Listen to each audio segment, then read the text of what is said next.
Bismillahirrahmanirrahim. Alhamdulillahirabbil alamin. Wa sallallahu ala nabiyyina Muhammadin wa ala alihi wa sahbihi ajma'in wa man tabi'ahum bi ihsan ila yaumiddin wa sallama tasliman katsiran wa amma ba'd. Fa hayyakumullah bi ikhwati billahi jami'a wa hayyikum tahiyyati ahli jannah. Tahiyyatuhum fiha assalam. Fassalamu alaikum warahmatullahi wabarakatuh. Waalaikumsalam warahmatullahi wabarakatuh. كيف حالكم؟ الحمد لله بالصحة والعافية. فنسأل الله عز وجل أن يفقهنا في الدين وأن يعلمنا ما ينفعنا وأن ينفعنا بما علمنا ويزيدنا علما نافعا وعملا صالحا إنه ولي ذلك والقادر عليه. InsyaAllah ta'ala kita akan melanjutkan pada malam hari ini kajian kita tentang fikih Islami yang dibangun di atas fatwa-fatwa Al-Imam Ahmad bin Hanbal rahimahullahu ta'ala, yang mana beliau fatwanya dibangun di atas dalil-dalil dari Al-Quranil Karim, dari hadis-hadis nabawiyah, dari fatwa para sahabat dan ijma' para sahabat, dan qiyas dengan syarat yang dibahas dalam bab usul fiqh. Kemudian sebelum kita mulai, kami ingin sedikit bercerita tentang seorang kawan. Kemarin ada yang menyampaikan bahwasannya dalam kitab Sahih Al-Bukhari ada sebuah hadis yang diriwayatkan dari sahabat Abdullah bin Umar radhiyallahu anhuma. Qala sami'tu an-nabiy sallallahu alaihi wasallam yaqul innama asy-syu'mu fi thalathatin fil faras wal mar'ati wad dar. Sesungguhnya keapesan seseorang itu ada di tiga hal. Hadis ada di Sahih Al-Bukhari, enggak ngarang atau bisa buka. Ada di tiga hal. Apes, katanya apes ya. Apes, sial, membuat sedih. Ada tiga hal yang membuat seorang laki-laki menjadi apes atau sial, yaitu seorang wanitanya maksudnya ya, istrinya, kemudian kendaraannya, kemudian rumahnya. Ada tiga hal yang bikin apes. Gimana menurut? Benar gak kira-kira hadis ini? Kira-kira benar gak sih? Sahih gak kira-kira dari Nabi Sallallahu Alaihi Wasallam? Diulangi lagi hadisnya. Diulangi lagi.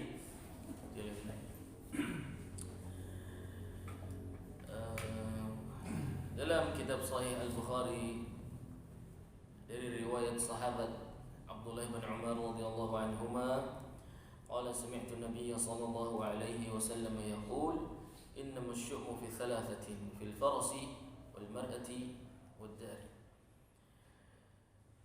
Bahwasanya Nabi sallallahu alaihi wasallam pernah bersabda, innama asy-syu'mu at-tasya'um, yani apes ya, merasa sial, susah, sedih, kena musibah. Ada tiga hal yang menyebabkan musibah sialnya seorang laki-laki, yaitu kendaraannya, wanitanya, dan rumahnya. Gimana? Sekarang antum kira-kira mau jual rumah, langsung jual kendaraan, langsung ditalak istrinya, bagaimana? Ini hadis Nabi Sallallahu Alaihi Wasallam. Tanya antum ingin mengamalkan sunnah, ayo, bagaimana? Gimana? Kira-kira gimana? Ada yang bisa memberi tanggapan? Hadisnya jelas. Katanya mau langsung kembali ke Quran dan hadis. Tidak usahlah pakai Ahmad Syafi'i, ini tetangga saya juga ada namanya Ahmad Syafi'i. Tidak usah pakai Ahmad dan Syafi'iyan, Malikan, Hanafiyan. Tidak usah. Langsung saja kembali ke Quran dan Sunnah. Ini Anda beri contoh bagaimana berbahayanya ketika seorang jahil seperti anak pribadi langsung mengembalikan ilmu ini, langsung mengambil hukum, ya, bukan mengambil pelajaran. Yang kita maksud mengambil hukum, langsung mengambil hukum dari Quran dan Sunnah, tak perlu pakai ulama. Sama-sama manusia, ulama makan nasi, saya makan nasi, apa hebatnya? Ya, ulama tidur, saya juga tidur. Kenapa saya harus ikut mereka? Sekarang anda hadapkan pada antum semua hadis yang kira-kira maknanya, zahirnya bikin apes anu. Berarti jangan menikah. Bagaimana? Tidak usah menikah, tidak usah punya kendaraan, tidak usah punya rumah, tidur di kolong jembatan. Ya, apa numpang di Prem Center? Gimana ini? Harus merujuk kepada ulama. Akhir. Tayyib. Syarah hadis ini ada di dalam riwayatnya Al-Imam Ahmad. Ya. Hadis ini dijelaskan di sebuah hadis yang diriwayatkan oleh Al-Imam Ahmad dalam musnadnya. Coba. Seperti itulah seorang ulama. Kalau berbicara tentang satu hadis, dia akan berbicara tentang ratusan hadis di belakangnya yang membicarakan tentang hadis itu. Beda dengan kita. Kalau kita dengan keterbatasan ilmu, tapi merasa mampu, merasa hebat, baru bisa bahasa Arab, langsung dalilnya ini, maka hukumnya pasti ini sudah. Dalilnya jelas. Kalau para ulama salaf tidak seperti itu. Bertemu satu hadis akan mencari hadis yang lain untuk menjelaskan hadis tersebut. Pertanyaannya, orang-orang yang langsung mengambil hukum dari Quran dan Sunnah tanpa mengembalikan ilmunya kepada ulama salaf, pertanyaannya, sesungguhnya berapa hadis yang sudah dihafal? Pertanyaannya di situ. Kok bisa langsung menyimpulkan? Jangan-jangan ada hadis lain yang bertentangan, atau jangan-jangan ada hadis lain yang menjelaskan tentang masalah tersebut. Oleh karena itu penting kembali kepada fatwanya para ulama salaf, karena mereka yang mengumpulkan hadis. Mereka lah yang kehidupannya digunakan untuk mengumpulkan hadis, mengambil hukum. Ketika membuka kitab Sahih Al-Bukhari, maka saat itu juga kalau konteksnya ingin mengambil hukum, antum harus membuka hampir semua kitab hadis yang berbicara tentang masalah itu. Kira-kira sanggup tak? Ya kalau sanggup, tidak apa-apa, silakan berijtihad. Belum nanti ada gharibul alfaz, ada lafaz-lafaz yang gharib, yang maknanya tidak diketahui oleh umumnya orang kecuali oleh para ulama. Mengambil hukum dari Quran dan Sunnah ini pekerjaannya para ulama. Maka barang siapa yang masih tahapnya belajar, masih tahapnya nggak tahu yang mubtada khobar yang mana, ya enggak. Aina fulan ibn fulan, aina ini apa? Kedudukannya dalam i'rab apa ini? Jumlahnya ini ismiyah atau fi'liyah? Ismiyah. Berarti aina mubtada.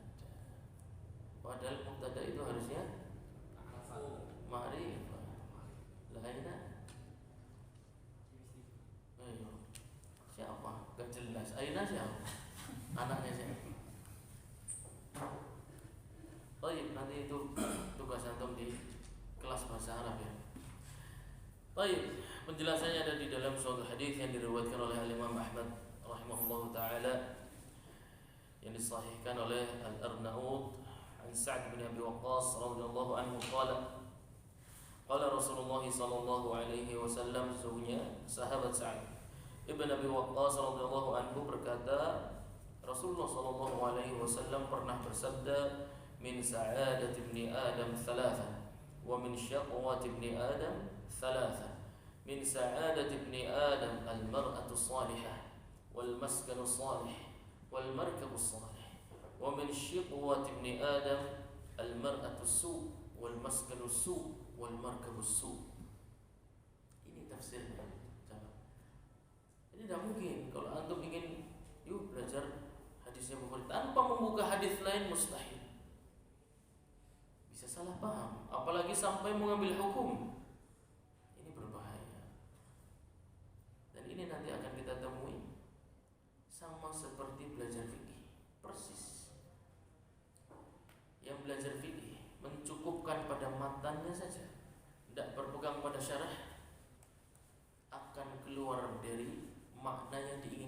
menulisnya sendiri. Nanti kita sampai ada satu contohnya di sini yang sangat vital. Contohnya sangat vital dan sangat fatal. Syekh Al-Buhuti cuma menambahkan satu lafaz, maknanya akan jauh berbeda dan menimbulkan resiko hukum dalam bab masah al-khuffaini. Baik, kembali ke masalah yang sedang kita sebutkan. Apesnya, ya, sialnya seorang laki-laki. Ada 3, apa saja? Kendaraannya, istrinya, dan rumahnya. Ya kan? Ternyata maksudnya merupakan sebab-sebab kebahagiaan seorang Bani Adam. Maksudnya apa? Kemungkinan seseorang umumnya menjadi bahagia ada 3 hal. Yang pertama, seorang istri yang salihah. Umumnya kalau seorang laki-laki memiliki istri yang salihah, umumnya bahagia. Umumnya ghaliban, ya, madhinnatus sa'adah, tempat dimungkinkannya kita mendapatkan kebahagiaan. Bukan pasti, bukan memastikan tidak. Kemudian rumah yang saleh, rumah yang cocok dengan kebutuhan kita.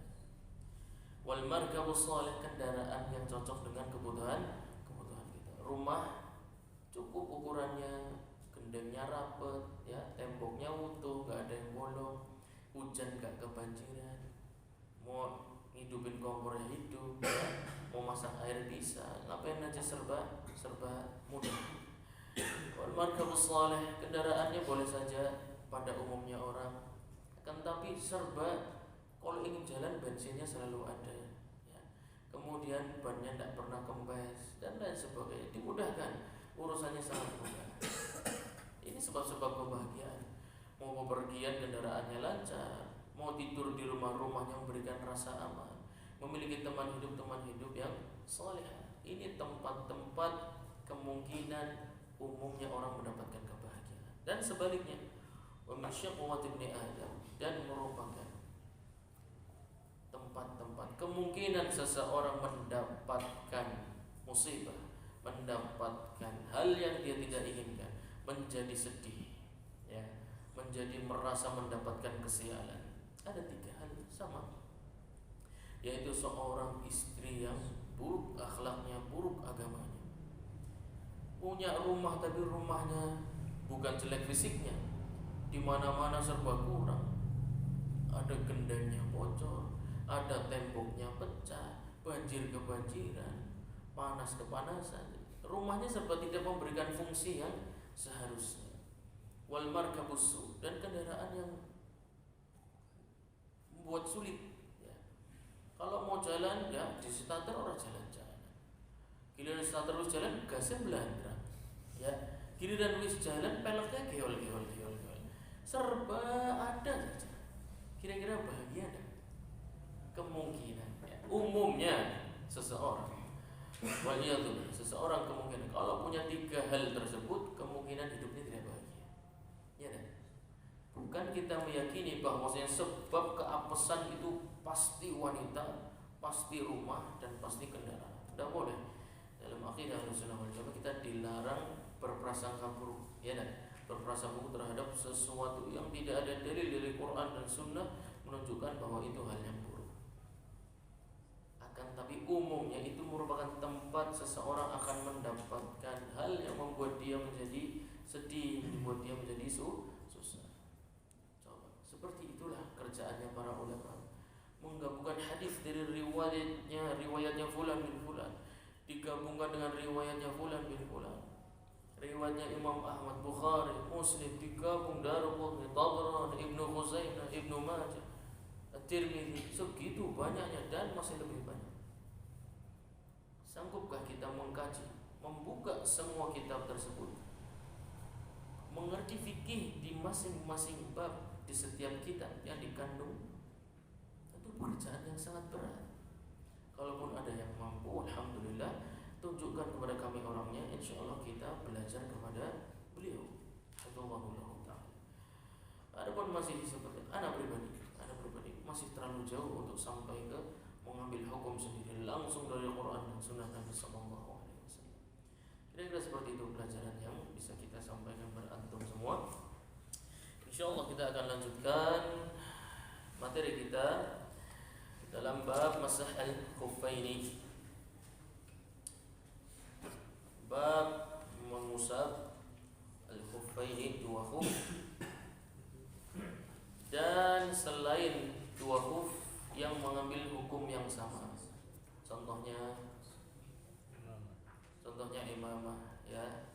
Contohnya juga jawrab ya, kemarin semacam kaos kaki. Kemudian ada juga nanti wanita juga khimarnya. Kemudian ada lagi nanti jabirah. Jadi ada 5 hal yang bisa diusap. Rukhsatan 4, azimatannya 1. Rukhsah antum sudah tahu maknanya apa itu rukhsah? Rukhsah makna secara bahasa kemudahan dari Allah Subhanahu wa taala. Perbedaannya dengan azimah. Rukhsah itu tidak diberikan ketika orang tersebut dalam kondisi berbuat maksiat. Seperti rukhsah boleh tidak berpuasa dalam kondisi safar, ya dah. Akan tetapi dia sengaja safar supaya bisa membatalkan puasa. Niatnya muharram dah. Niatnya ingin membatalkan puasa yang wajib, misalnya di bulan Ramadan, ya. Di bulan Ramadan dia sengaja safar supaya ingin merasakan nikmatnya tidak berpuasa, waliyadzubillah. Padahal teman-temannya sedang berpuasa. Ya, yang seperti ini memiliki niat yang buruk, niat yang haram, maka tidak diberikan kepadanya rukhsah boleh berbuka puasa meskipun kondisinya safar, karena niatnya untuk berbuat maksiat. Apa niat berbuat maksiatnya? Dengan sengaja ingin membatalkan puasa di bulan Ramadan. Jadi rukhsah itu tidak diberikan kepada orang-orang yang ingin berbuat maksiat. Sama bab masah khuffain ini pun sama.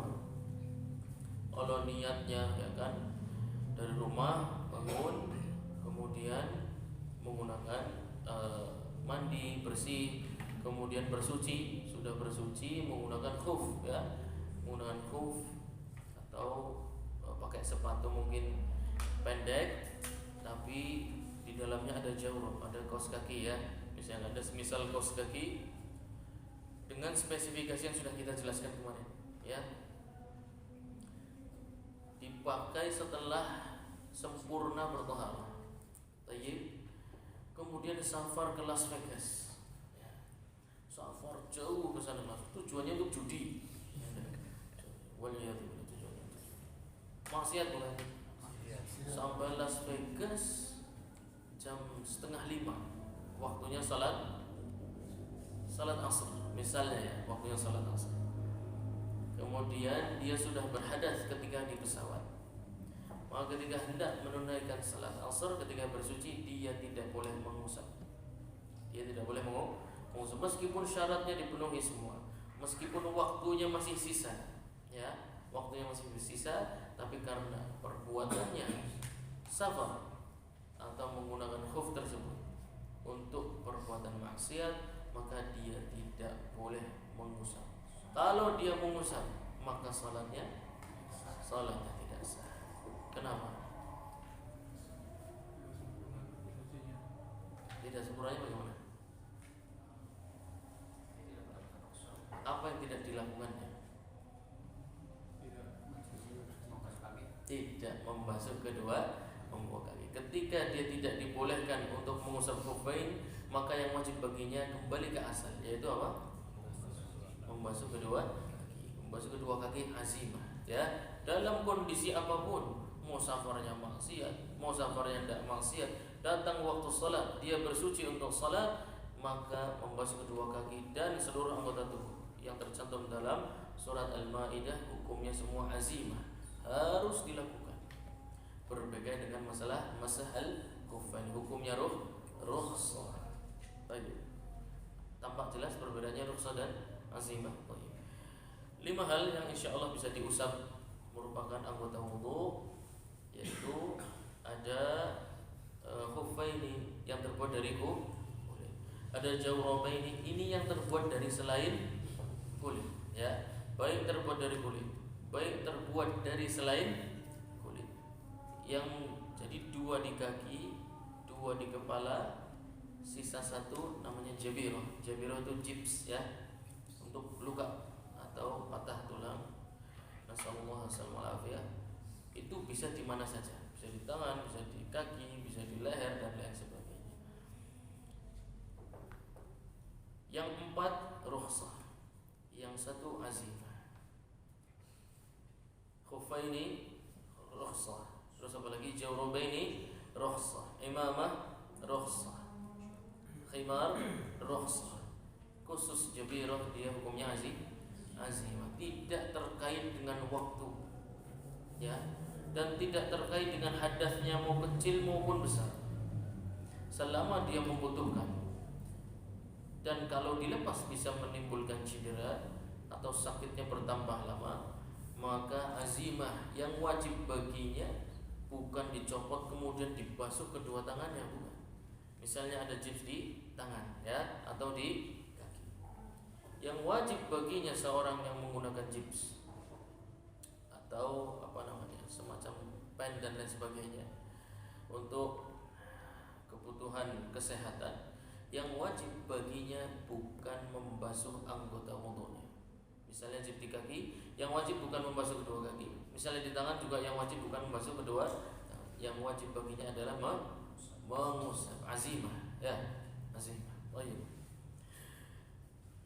Kita ulangi sedikit. Yajuzu rukhsah wa afdal min ghuslin, ya. Mengusap kedua khuffaini atau yang semisal dengannya itu lebih afdal daripada membasuh kedua kaki. Wa yarfa'ul hadatsa, dan meskipun metodenya dengan diusap, dia mengangkat hadas dengan sempurna, hanya saja terikat dengan waktu, ya. Taharahnya kamilah, sempurna, cuman terikat dengan waktu. Adapun membasuh langsung kedua kaki, maka tidak terikat dengan waktu sampai dia berhadas. Adapun dalam masalah masah, maka taharahnya meskipun kamilah tapi terikat dengan waktu. Wala yusannu an yalbasa liyamsaha, meskipun mengusap kedua khuffaini atau yang mengambil hukum yang sama, itu lebih afdal daripada membasuh kedua kaki. Akan tapi tidak disunahkan ketika kakinya terbuka kemudian sengaja memakai cuma ingin merasakan yang namanya masah al-khuffaini. Jadi banyak sekali, karena sudah cerita ya pertemuan yang lalu, ya, itu ya begitulah, karena nggak mau ngambil ilmu dari para ulama. Mendapatkan hadis Nabi SAW sholat menggunakan khuf, dia di kamar pakai sepatu sholat pakai khuf. Ini sunnah. Ini sunnah. Kenapa? Karena perbuatan Nabi. Perbuatan Nabi sangat banyak. Bisa wajib. Kenapa tidak wajib? Kenapa sunnah? Pertanyaannya. Ya dah. Kenapa sunnah? Kenapa tidak wajib? Padahal mengikuti Nabi wajib apa sunnah? Wajib. Ini bingung lagi kan? Mengikuti Nabi wajib, tapi hukumnya sunnah. Nanti kalau menyelisih bid'ah, lebih jauh lagi kan? Itulah kenapa kita wajib mengambil ilmu dari para ulama salaf. Karena mereka yang mengerti perbedaan istilah, perbedaan tempat, istilah ini posisinya di mana, istilah ini posisinya di mana. Baik. Dalam syarah kitab Ar-Rawdul Qurbi oleh Syekh Ibn Qasim rahimahullah taala, juga di Kasyaful Qina' juga ada bahwasanya Nabi SAW ketika kakinya terbuka maka beliau membasuh kedua kakinya.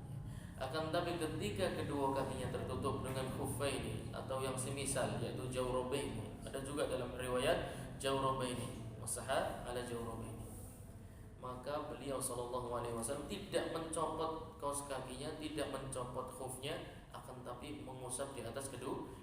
Maka yang afdal adalah sesuai dengan kondisi kaki kita. Kalau kondisi kakinya terbuka maka yang afdal membasuh. Kalau kondisi kakinya tertutup dengan syarat yang dipenuhi maka yang afdal mengusap. Nah, tapi jangan terus karena antum mengusap terus sebelah dicopot marah-marah, antum tidak mengikuti sunnah. Jangan lupa dia hukumnya rukhsah wala azimah. Rukhsah boleh saja nggak diambil, ya boleh tidak diambil, hanya saja yang afdal adalah mengambil rukhsahnya. Berbeda dengan soalnya kebetulan berbeda dengan mazhab al-Imam Asy-Syafi'i, kebetulan berbeda. Beliau rahimahullahu taala berpendapat ghusl afdal minal masah. Jadi yang afdal ketika di hadapan keran antum mampu membuka kedua kaki meskipun antum sudah menggunakan jawrabaini atau khuffaini, yang afdal dilepas kemudian dibasuh. Yang afdal seperti menurut Imam Asy-Syafi'i. Dalilnya beliau punya sangat banyak, anda hafal. Kan tapi hendaknya berlapang dada, ya, berlapang dada. Karena setiap alim dari ulama, dari fuqaha, para ulama salaf itu memiliki dalil yang sangat banyak, yang bahkan kemungkinan tidak sempat tercatat dalam kitab-kitab. Contohnya fatwa para sahabat, fatwa para tabi'in, fatwa para atba' tabi'in, itu kebanyakan tidak terabadikan dalam kitab-kitab, tapi terabadikan dalam dada-dada para ulama salaf, dan itu diwujudkan dalam fatwa-fatwa mereka. Baik, yajuzu yauman wa lailatan limuqim. Waktu bolehnya masa al-khuffaini ada dua. Yang pertama 1 hari 1 malam, berarti berapa jam? 24 jam, ya. Untuk siapa? Muqim dan safar musafir, tapi safar yang kurang dari 80 kilo. 80 km. Kok bisa 80 km? Ini ilmu dari mana? Nah, kira-kira gimana? Ada nggak hadis yang menjelaskan kira-kira? Dan adanya apa? Adanya fatwa sahabat, ya. Adanya fatwa sahabat, dan fatwa sahabat hujjah dalam mazhab Hanafi. Buat Imam Ahmad perkataan sahabat itu hujjah. Kalau buat imam yang lain saya tidak tahu. Setahu ana itu adalah pendapat jumhur fuqaha bahwasanya fatwa sahabat adalah hujjah. Diriwayatkan dari Abdullah bin Umar, dari Abdullah bin Abbas radhiyallahu anhuma bahwasanya la tuqsaru salat illa ma baina Makkah wa Jeddah atau ma baina Makkah wa Asfar. Tidak boleh diqasar salat kecuali jaraknya mencapai antara Mekah sampai Jeddah atau Mekah sampai Asfar. Kira-kira itu jaraknya setelah diukur 4 burud secara sederhana singkatnya, dan itu yang digunakan fatwa oleh beberapa ulama di zaman sekarang bahwasanya jumlahnya sekitar 80 km. Jadi bagi yang mengatakan itu kan zaman dulu orang jalan kaki, ya dah. Orang sekarang sudah pakai kereta super cepat. Ya silahkan, kalau anda mau menggunakan akal anda boleh-boleh saja, tapi tanggung sendiri, ya. Besok yaumul qiyamah tanggung sendiri. Adapun saya berpegang dengan fatwa para sahabat, selesai. Ya, tidak perlu berdebat panjang-panjang. Apalagi yang mengatakan tidak ada dalilnya, tidak perlu berdebat panjang-panjang. Fatwa sahabat dalil hujjah dalam mazhab Hanabilah, selesai. Baik. Untuk musafir waktunya berapa lama? 3 hari 3, berarti berapa jam? Ya 24 kali 3 lah. Ya antum hitung sendiri nanti kalau sudah selesai ngapain. Oh iya, hadisnya antum bisa baca, bisa hafal sendiri. Wa yakhla'u indan qada'il muddah. Nah. Dan ketika waktunya sudah habis, dia hendak bersuci atau dalam kondisi bersuci, kemudian waktunya sudah habis, ya, maka yang wajib baginya adalah melepasnya. Bukan ketika waktunya habis terus langsung dilepas, bukan ya. Antum lagi jalan-jalan, aduh waktunya habis terus langsung dicopot, bukan. Karena antum butuh, pakai saja. Maksudnya yaitu untuk toharah. Maka toharahnya harus disempurnakan kembali ke azimah, ya, kembali ke azimah. Nah, nanti setelah bertaharah suci sempurna, silahkan dipakai lagi khufnya dan waktunya akan diulangi lagi. Baik. Fa in khafa aw tadarrara rafiquhu bi intidharihi, kalau dia kelamaan, ya, waktunya habis, mau copot-copot sepatu susah, sepatu yang talinya dia tali mati, talinya ada 4, tali mati semua, wah repot. Lagi nunggu bis-bisnya datang, antum lagi di tempat wudu, nyopotin sepatu. Teman antum kebetulan tidak berani mau berangkat sendiri karena baru di kota, harus bareng dengan antum. Padahal teman antum sanggupnya sedikit. Ini kalau bisnya lewat, antum harus nanggung nyangoni dia lagi. Nah, repot kan? Antum di antara dua pilihan, dilema, nguculi sepatu apa numpak bis. Padahal antum harus bersuci. Bisnya ini safar panjang, kemungkinan sholat dilakukan di atas kendaraan. Nah, kalau repot begini, maka tidak perlu dilepas, ya. Maka sepatunya atau khufnya atau yang semisal dengannya tidak perlu dilepas. Akan tapi seperti apa? Apa yang harus dilakukan?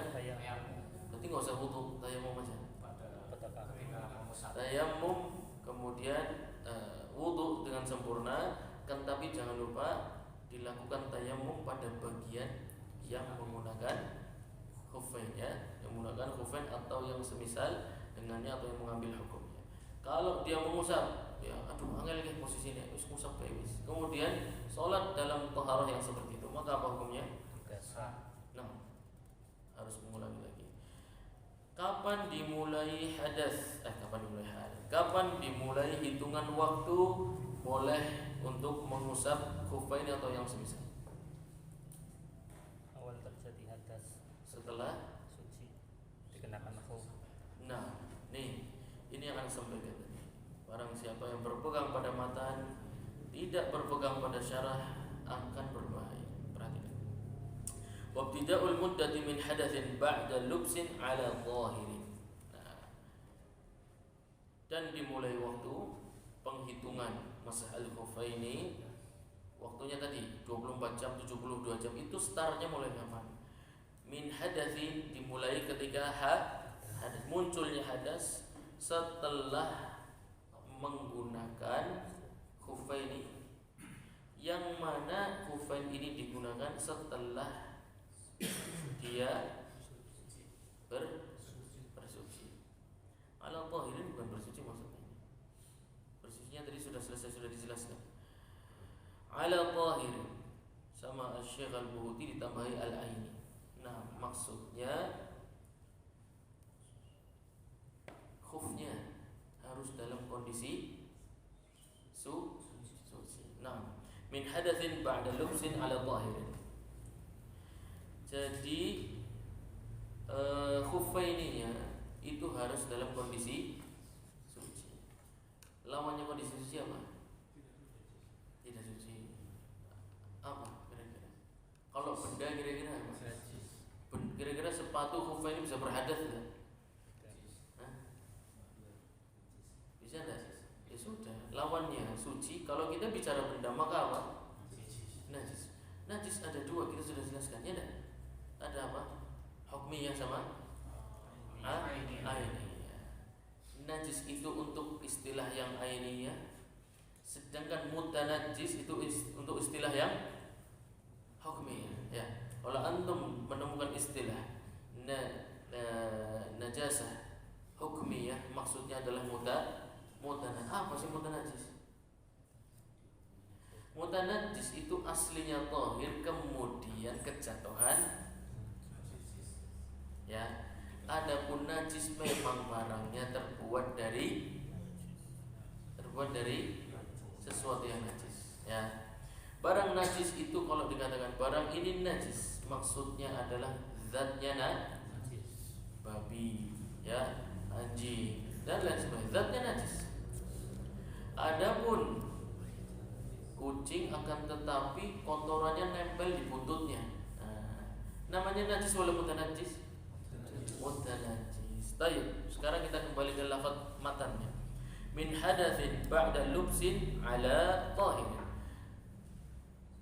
Dimulai waktunya, ya, setelah menggunakan khufaini, taharahnya sempurna. Akan tetapi khufnya ini tahir. Khufnya ini tahir, berarti mencakup yang apa?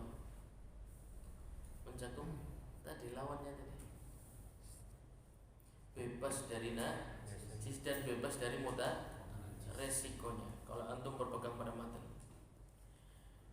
ya, setelah bersuci sempurna pakai khuf, kemudian khufnya kena kotoran atau nginjek kotoran anjing, ya.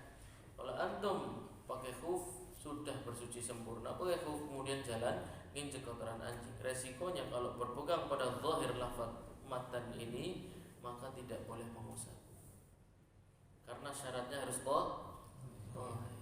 Dan tadi kira-kira tahir tidak kondisi sepatunya yang nginjek tadi, karena kondisinya apa? Najis wala mutanajis? Mutanajis. Tahir ini lawannya najis dan mutanajis, dua hal. Ya, bukan hanya najis saja. Akan tapi Al-Imam Al-Buhuti cuma nambahkan satu kata. Coba. Cuma nambahkan satu kata dong. Memisahkan antara mutanajis dan najis yang dimaksud dari mutlaknya tahir. Min hadatsin ba'da lubsin ala tahiril aini. Aslinya tahirin, aslinya mata itu tahirin. Tapi tanwinnya dihapus, ya. Kemudian ketemu kalimat al-ain. Kenapa tanwinnya dihapus? Ya nanti antum tanya sama Ustaz bahasa Arab. Baik. Tahiri al-aini, ya. Fala yamsahu ala najis. Ini penjelasannya. Maka tidak boleh mengusap pada sesuatu yang maksudnya najis oleh bukan najis. Maka tidak boleh mengusap ala najisin. Tidak boleh mengusap pada sesuatu yang najis. Maksudnya kira-kira ainiyah wala hukmiyah?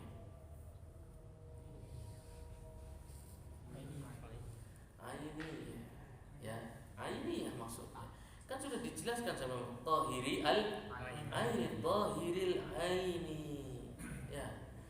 Zatnya suci. Maka maksudnya kalau sepatunya mutanajis, khufainya mutanajis, terbuat dari bahan yang halal suci. Ahsan, terbuat dari bahan yang halal suci maksudnya, ya. Tahir, terbuat dari bahan yang tahir. Di jalan nginjek kotoran kucing, kotoran anjing. Tayyib, kemudian boleh enggak mengusap di atasnya?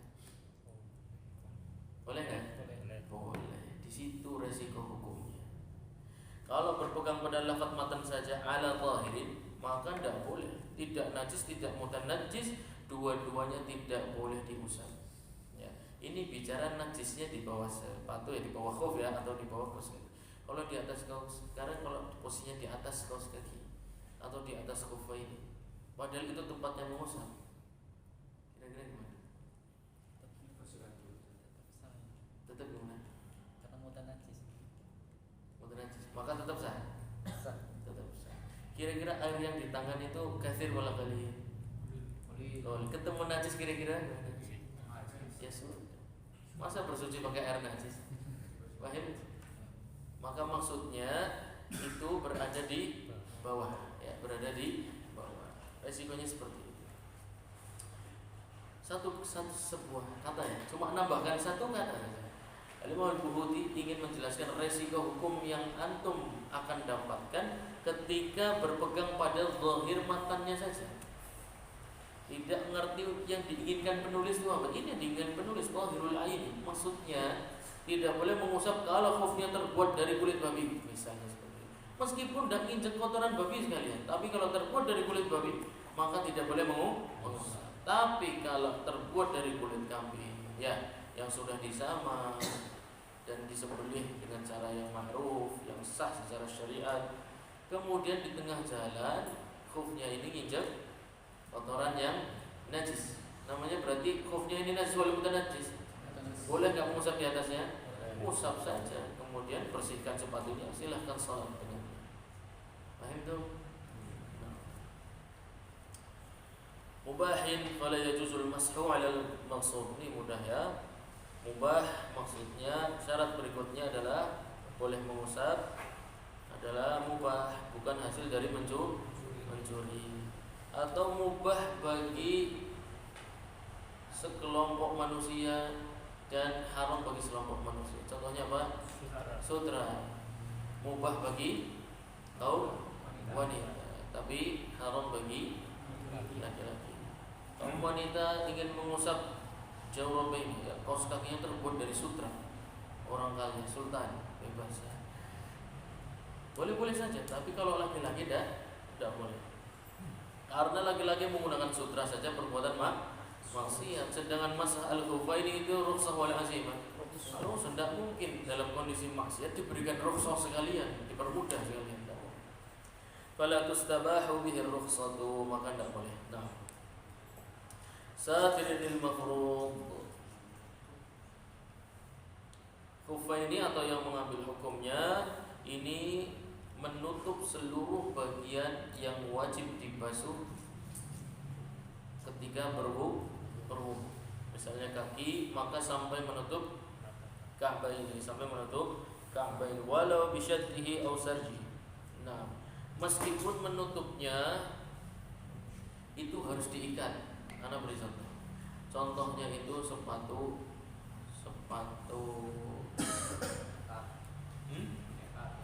budakan. Bisa sepatu tentara ya. Kalau zaman sekarang aja lah yang ada itu. Talinya di atas ya, bukan tali di bawah loh. Ya, bagian bawah rapat ya, talinya di bagian atas. Paham? Kalau tidak ditali kira-kira renggang enggak? Ini tidak boleh. Kalau renggang tidak boleh. Kenapa? Karena kalau antum lihat dari atas kelihatan enggak? Maka dianggap tidak menutup batas anggota wudu. Harus diikat atasnya. Nah, kalau rapatnya harus diikat tetap boleh.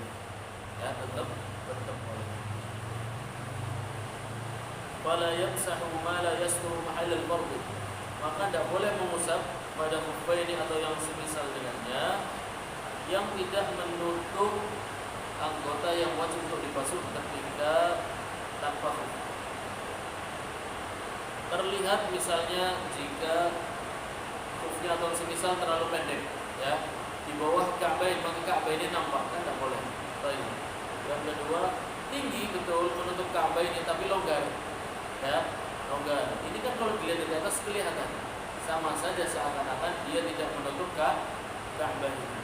Atau sofa terawang, ya, meskipun tinggi tapi bahannya nerawang, sama saja tidak pakai, sama saja tidak. Au kharaqin fihi wa irsahwa, atau bolong, ya, tingginya menutup mencukupi, bahannya juga mencukupi, warna kulitnya tidak nampak, tapi ada yang bolong meskipun kecil. Hatta maudi al-kharzi, meskipun hanya sekecil lubang jahit, ya, meskipun hanya sekecil lubang jahit. Fa in dhamma wa lam yaqdu minhu syai'un jazal mas'u alaihi. Akan tapi ketika mereka bolongnya ini dirapatkan, ya, atau ditambal dan lain sebagainya, maka yang seperti ini boleh untuk mengusap di atas. Nah, wa yathbutu bi nafsihi, maksudnya adalah khuffaini atau yang semisal dengannya orang melorotan, ya, tidak mudah melorot. Dia bisa nempel dengan kulit kita, ya, nempel dengan kulit, tidak melorot. Fa'ilam yathbut illa bisyaddihi lam yajzil mas'u alaihi. Seandainya dia enggak rapat dengan kaki kita, kecuali harus ditali. Atau pernah punya kaos kaki kebesaran, suka melorot, pernah pakai enggak? Itu kalau jalan tambah melorot, dia enggak. Itu enggak boleh. Yang seperti itu tidak boleh diusap di atas. Karena pada asalnya dia tidak sabat, dia tidak pada posisinya terus menerus, tapi akan melorot dan melorotnya. Seperti itu tidak boleh mengusap di atas, meskipun pas rapat sebelum digunakan untuk jalan itu tingginya mencukupi, ya, kemudian ketebalannya juga menutupi warna kulit. Tapi kalau buat jalan dia semakin turun. Nah, ini tetap tidak boleh, meskipun pada awalnya dia tingginya mencukupi. Tidak boleh mengusap di atasnya, mengkuan tidak boleh dipakai, ya, tidak boleh mengusap di atasnya. Fa in sabata bina'laini masaha ila khal'ihima, cuma ada satu kemungkinan boleh mengusap kaos kaki melorot atau yang semisalnya, itu pakai sandal, ya. Kalau dia pakai sandal kaos kakinya tidak melorot, tetap pada posisinya, tingginya mencukupi, ketebalannya mencukupi, syarat-syaratnya mencukupi, maka boleh mengusap di atasnya. Ya. Tapi waktunya jadi dua. Yang pertama terikat dengan waktu mengusap, yang kedua terikat dengan sandal. Kapan sandal itu dilepas, maka berakhir dia tidak boleh mengusapnya. Karena dia tadi anteng karena ada sandalnya. Begitu sandalnya dilepas, kembali ke kondisi awal yang menyebabkan dia mudah melorot, maka mengambil hukum yang kita jelaskan tadi, hukum yang pertama. Wala yajuzul mashu ala ma yasqutu, dan tidak boleh mengusap pada sesuatu yang jatuh ya. Kalau antum pakai, antum jalan dia semakin melorot atau lepas sekalian ya, atau sampai lepas. Meskipun pada awalnya dia tinggi, kemudian syarat-syaratnya dipenuhi. Tapi kalau dipakai buat jalan, kemudian mulai copot dan lain sebagainya, yang seperti ini tidak boleh mengusapnya. Min khuffin ya, mengusap itu bolehnya di apa saja sih? Bolehnya di khuff. Qala al-Imam Ahmad, laisa fi qalbi min al-mas'i syai'un fihi 40 haditsan an Rasulillah sallallahu alaihi wasallam.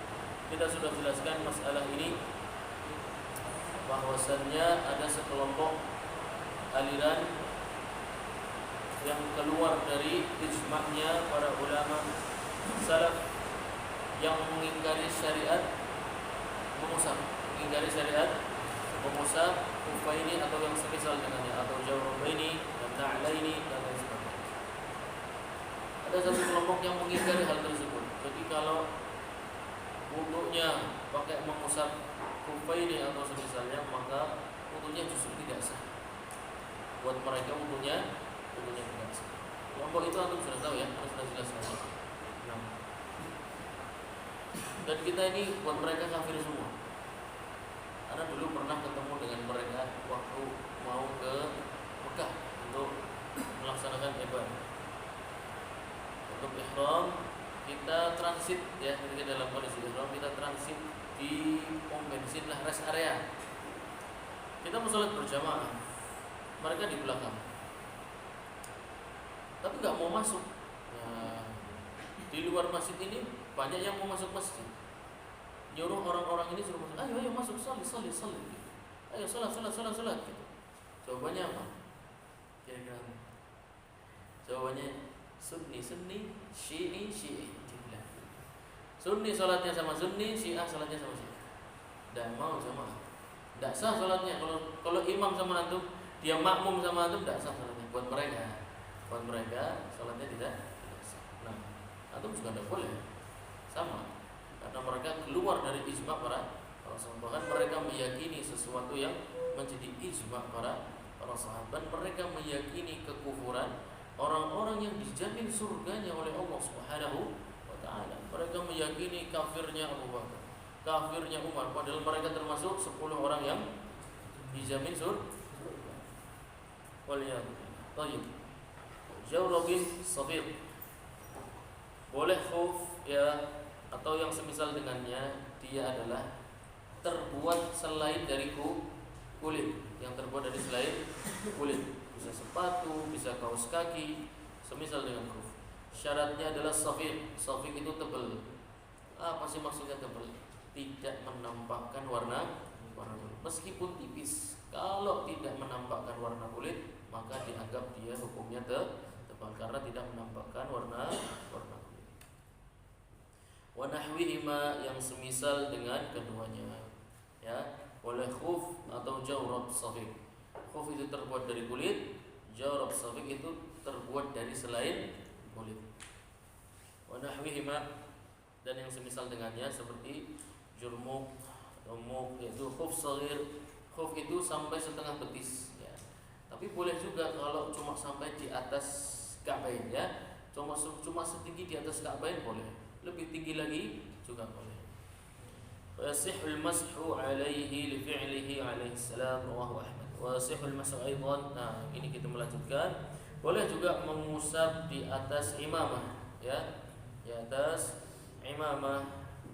Berarti ketika mengusap apa kira-kira? Membasuh kaki atau?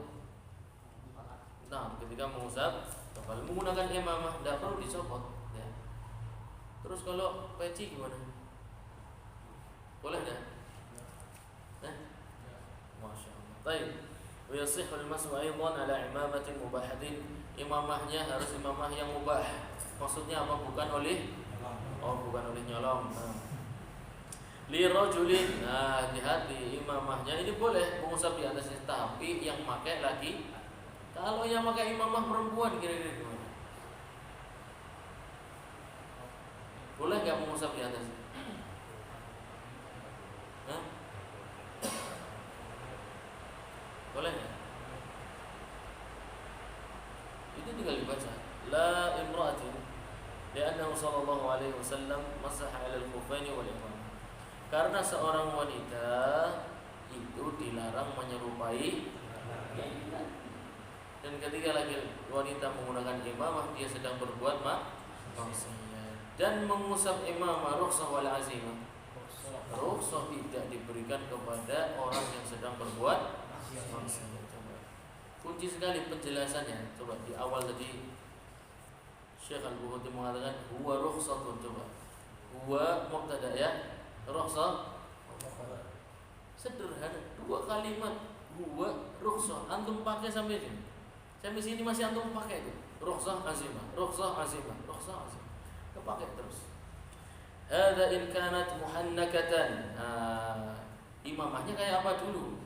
Imamah yang boleh mengusap di atasnya ketika berwudu, boleh mengusap di atasnya, tidak perlu dicopot, adalah yang muhannakah. Apa itu muhannakah? Wa hiya allati yudaru minha tahta al-hanaki kaurun bi fathil kaf fa akthar. Nah, dia yang ada bagian nih mutar di bawah apa namanya nih?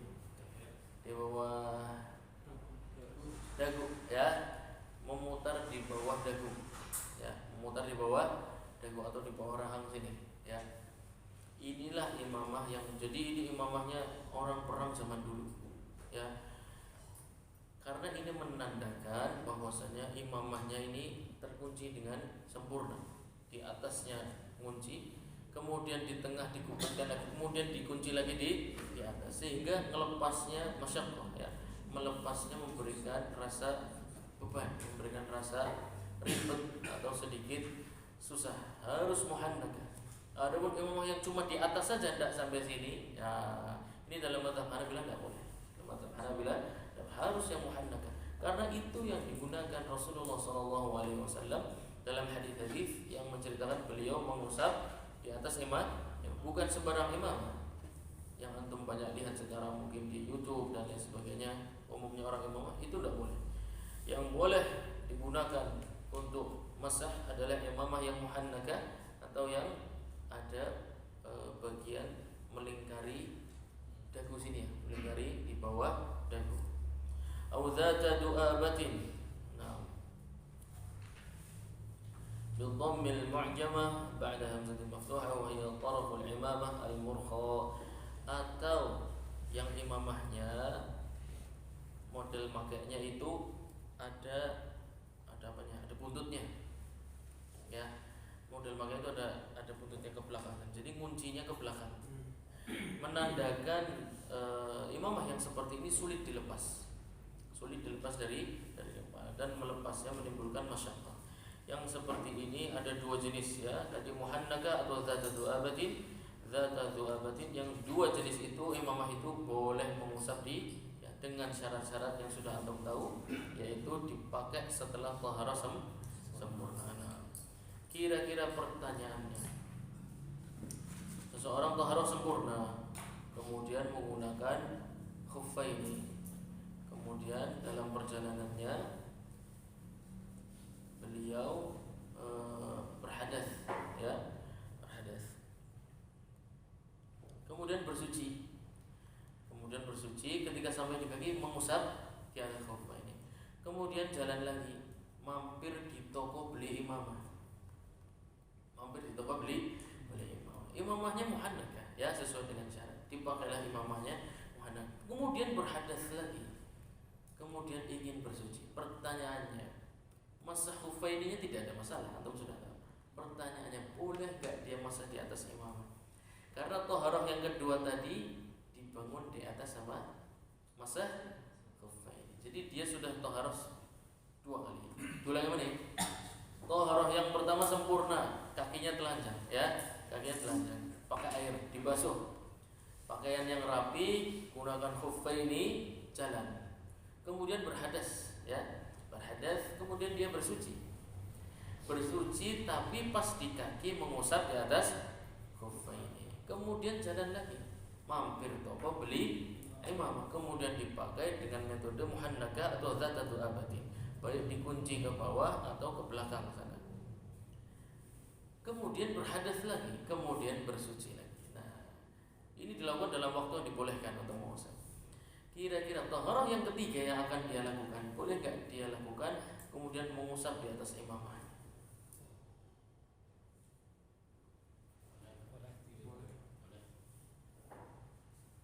Kenapa boleh? Kan taharah yang kedua gak basuh kaki. Perhatikan, toharoh yang kedua dan pertama sama apa beda? Beda. Toharoh yang pertama itu sempurna, membasuh kedua kaki dengan air, ya.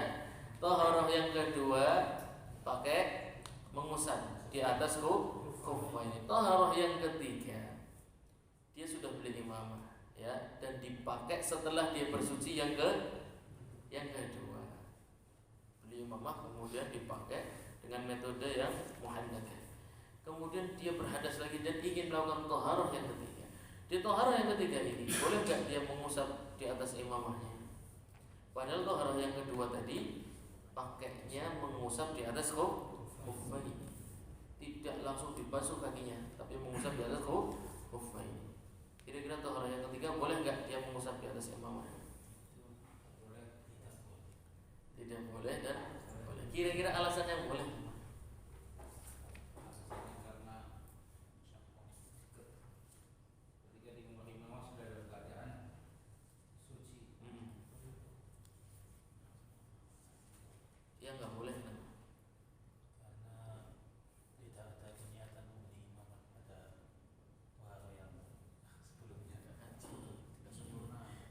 Niat beli dulu.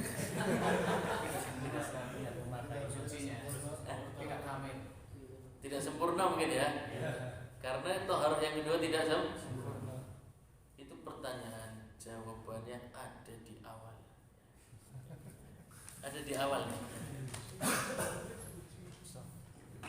Wa huwa rukhsatun, ya, kalimat pendek. Baik. Yang kedua, afdal min ghuslin. Ya, baik. Yang ketiga, yarfa'ul hadas. Maknanya taharahnya sempurna enggak? Sempurna.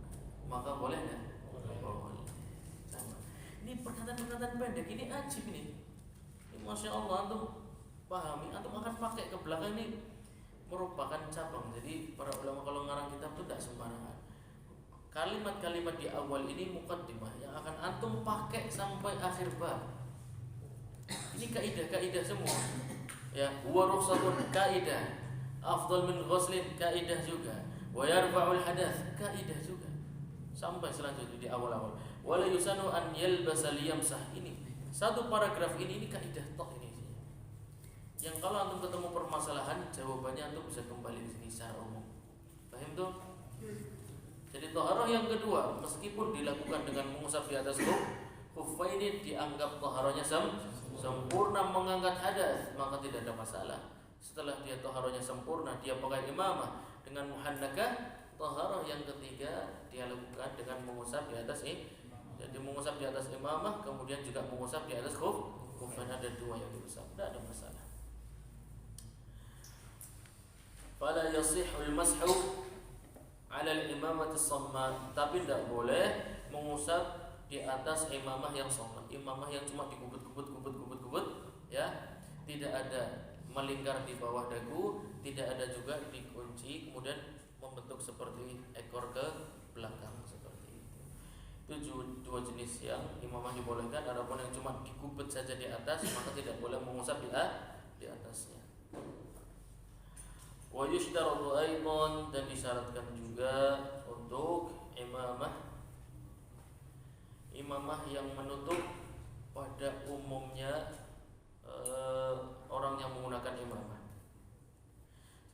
dinamakan imamah itu pada umumnya bagian depan kepala, ya. Bagian depan kepala ini biasanya nampak, ya, biasanya nampak. Kemudian telinga pun biasanya dua-duanya nampak. Kemudian beberapa sisi, ya, jawanibur ra's, beberapa sisi kepala sebelah samping pun nampak. Fayurfa anhu limasyaqqati taharruz minhu bi khilafil khuf, berbeda dengan khuf. Khuf nampak sedikit saja kulitnya di bagian yang harusnya dibasuh dengan air, maka kalau dia menggunakan khuf yang menampakkan ka'bain misalnya atau di bawahnya sedikit saja, meskipun tadi selubang apa? Lubang jahit, ya, sangat kecil, ya, lubang jahit. Itu tidak boleh mengusap di atas khufain yang seperti itu. Berbeda dengan imamah. Meskipun rambut ujungnya katon, ya. Padahal kalau di kaki kelihatan sedikit saja harus dibasuh sempurna. Kalau di kepala enggak, kalau di imamah enggak. Jadi rambut di depan kepala ini umumnya nampak, karena umumnya nampak. Biasanya nampak. Wal udhunaini, ya. Kalau ada imamah yang nutup telinga ketutupan semua itu enggak ada. Pasti nampak. Ya, tapi cukup dengan mengusap di atas imamah. Wajawani berras, dan bagian beberapa sisi kepala samping-samping ini pun biasanya juga nampak. Akan tapi yu'fa anhu, dimaafkan, termasuk dimaafkan oleh syariat, boleh. Jadi tidak harus imamnya rapet, kupingnya harus ditutup, karena bagian kepala kan udhunan minar ra's, dan al-udhunan minar kita sudah ambil, ya, kita sudah ambil udhunan minar ra's. Tapi tidak harus ditutup sebagaimana di masalah khuf, ya. Sebagaimana di masalah khuf, seluruh bagian harus tertutup. Kalau kepala ada, bagian depan boleh nampak sedikit, beberapa sisi kepala boleh nampak sedikit, telinga juga boleh nampak. Nah, di masyaqqati taharruz minhu bi khilafil khuf wa yustahabbu mashuhu ma'aha. Baik, mau dicukupkan jam 8? Hah? Ada yang hidup? Ada. Ya sudah, gantian dengan ikhwan kita yang sudah menanti. Insyaallah kita lanjutkan. Karena antum juga tampaknya sudah mulai pusing. Ya, begitulah fikih, memang begitu, ya. Selalu menantang bagi yang merasa ingin mendalami fikih Islami. Itu memang bukan ilmu yang sederhana dan mudah, Antum tahu kisahnya muridnya Imam Syafi'i, ya ada Rabi' bin Sulaiman, ya ada. Berkali-kali satu masalah sampai 40 kali dijelaskan oleh Imam Syafi'i. Antum Masya Allah, anak jelaskan 3 kali langsung paham. Ya ada. Tapi bagaimana Rabi' bin Sulaiman? Namanya masih dikenang sampai sekarang, termasuk periwayat kitab-kitab Imam Syafi'i yang masyhur. Namanya dikenang sampai sekarang, ilmunya bermanfaat coba 1000 tahun. Jadi antum penting kesungguhan maunya dulu itu, ya, yang penting niatnya ikhlas lillahi ta'ala liwajhillah.